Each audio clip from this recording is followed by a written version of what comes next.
तर स्वागत आहे गाईज तुमचं परत एकदा नवीन मिनी व्लॉगमध्ये. आज आहे भाऊबीज पण आम्हाला काही सुट्टी नाही, तर मग विचार केला रात्रीच भाऊबीज करूयात. फायनल ट्रेन पकडली आणि आलो आपल्या स्टेशनला, काढली लालपरी आणि आलो घरी.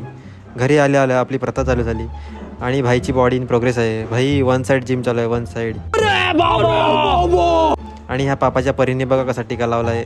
वसुली भाईची एकदम थर्ड कॉपी वाटतोय. आणि हा बघा माझे केस नीट करतोय. आणि हा आपला भाई रील्स पार्टनर. भाई तुम्ही त्याला ओळखलाच असणार. आणि आपला भाई थोडा टेन्शनमध्ये आहे, माहीत नाही का. ही बघा युगांडा देशातील स्पेशल हेअर मसाज.